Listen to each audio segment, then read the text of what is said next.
Right now, somewhere, someone is lying on their bedroom floor completely convinced they will never feel okay again. Their chest actually hurts. Not metaphorically, actually. And you've probably been there too. Maybe you're there right now. You tell yourself it's just an emotion, just a feeling, something that lives entirely in your head. But the real answer is far stranger than that.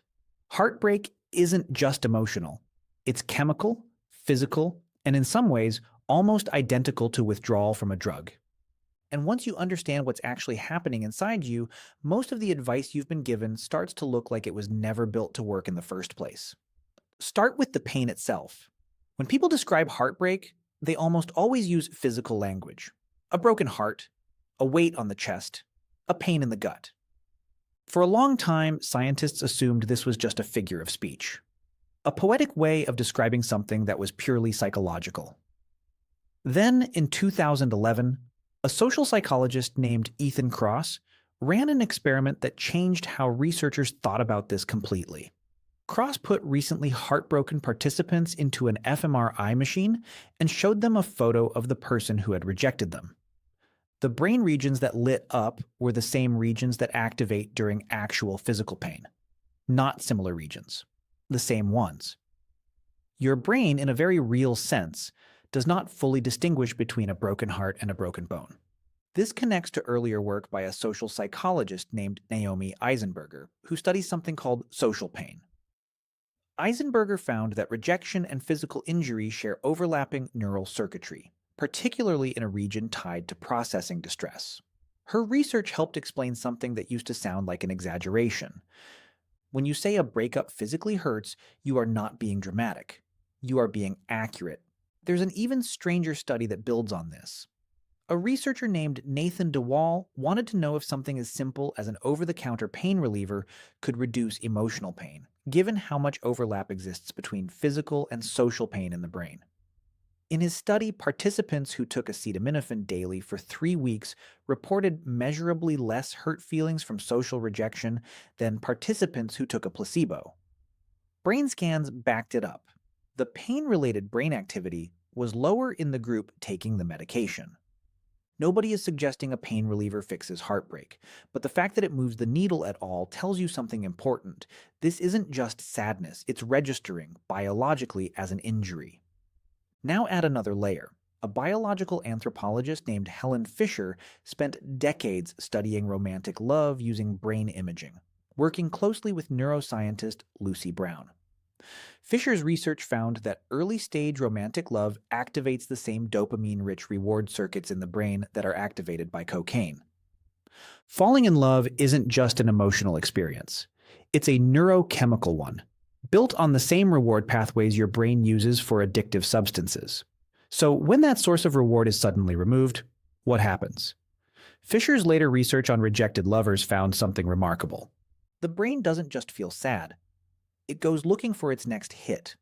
Scans of newly heartbroken participants showed heightened activity in the same dopamine-driven reward regions, alongside areas tied to craving and addiction.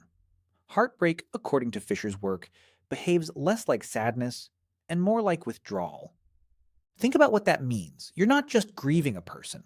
You're going through something that looks, at a neurochemical level, remarkably similar to quitting a drug you've been taking for months or years. That's why it can feel physically impossible to stop thinking about someone, even when you know logically that thinking about them is making things worse.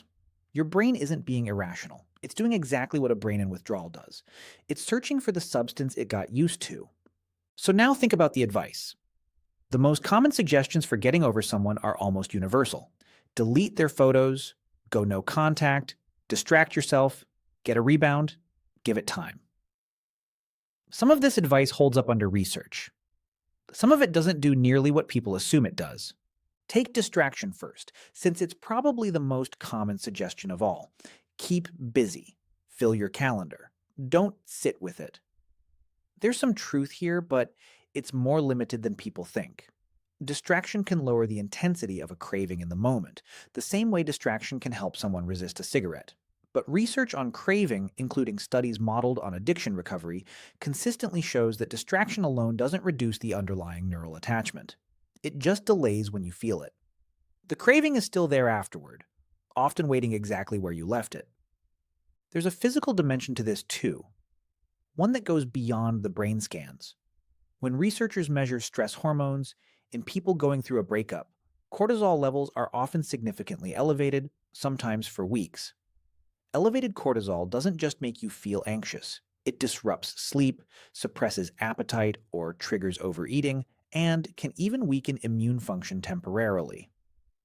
Some cardiologists have documented a real, if rare, condition informally called broken heart syndrome, where a sudden emotional shock triggers a temporary weakening of the heart muscle itself, producing symptoms that mimic an actual heart attack. Most people recover fully within weeks, but the fact that this condition exists at all and has a real medical name tells you something about how far heartbreak reaches beyond simple sadness. Your body isn't performing emotion.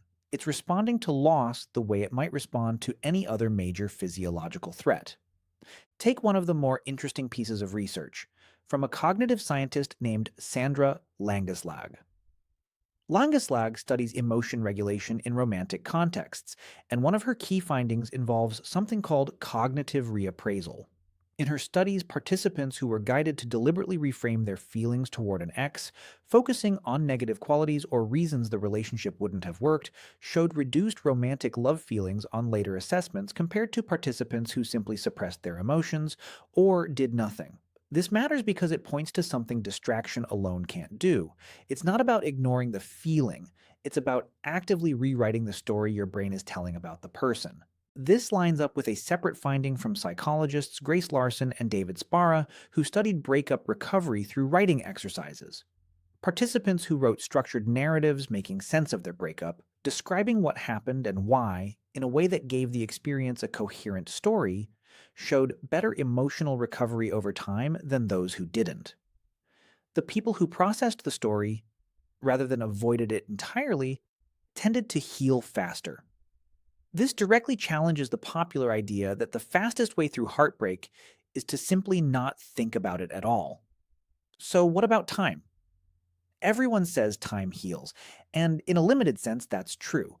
Dopamine-driven cravings do naturally decrease over weeks and months as your brain adjusts to the absence of the reward source, similar to how drug cravings taper over time after quitting. But time alone isn't doing the healing. It's the events that happen during that time that matter. New experiences, new sources of reward, new neural pathways being built that compete with the old ones.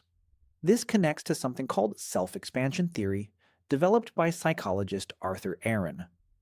Aaron's research found that engaging in new, challenging, identity-expanding activities, learning a new skill, traveling somewhere unfamiliar, meeting new people, actually stimulates the same reward circuitry that romantic love once occupied. In other words, time only heals if you fill it with something. Empty time, spent replaying the relationship over and over, doesn't give your brain anywhere new to redirect its reward-seeking behavior. It just keeps circling the same closed loop. This is also where the rebound relationship gets more complicated than people assume. On one hand, jumping into something new can genuinely occupy that reward circuitry and offer real short-term relief, which is why rebounds can feel so intensely good in the moment. On the other hand, several studies on rebound relationships suggest they tend to be less about the new person and more about using another human being as a replacement dopamine source, without doing the underlying work of processing what happened. That's not a moral failing. It's just borrowing relief instead of earning it, and it tends to leave the original craving unresolved underneath the surface. Grief researchers have also noted something worth mentioning about closure conversations, the ones where you try to get a final explanation from the person who hurt you. It feels like it should help. Logically, more information should reduce uncertainty, and uncertainty is uncomfortable. But in practice, many people report that closure conversations reopen the reward pathway instead of shutting it down. Any contact, even painful contact, can function as a small hit of the very thing your brain is craving, which is attention and connection from that specific person. This is part of why the popular advice to go no contact has more research support behind it than people sometimes expect. It isn't about punishing the other person. It's about removing the supply your brain keeps reaching for while it tries to adjust. Put all of this together, and a clearer picture starts to form. Heartbreak isn't a character flaw or a lack of willpower. It's your brain running a withdrawal process from something that once flooded it with reward chemicals every single day. Distraction alone doesn't fix withdrawal. It only postpones it. Avoidance doesn't fix it either because your brain still needs to make sense of the loss. What actually helps, based on the research, isn't a single trick. It's a combination, actively reframing the story you tell yourself about the relationship, the way Langeslag's participants did.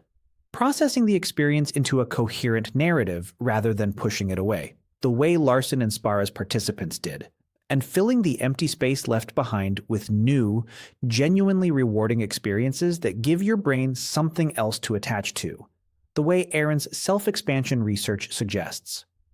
None of this happens instantly. There's no version of this where the pain simply disappears the moment you understand the neuroscience behind it.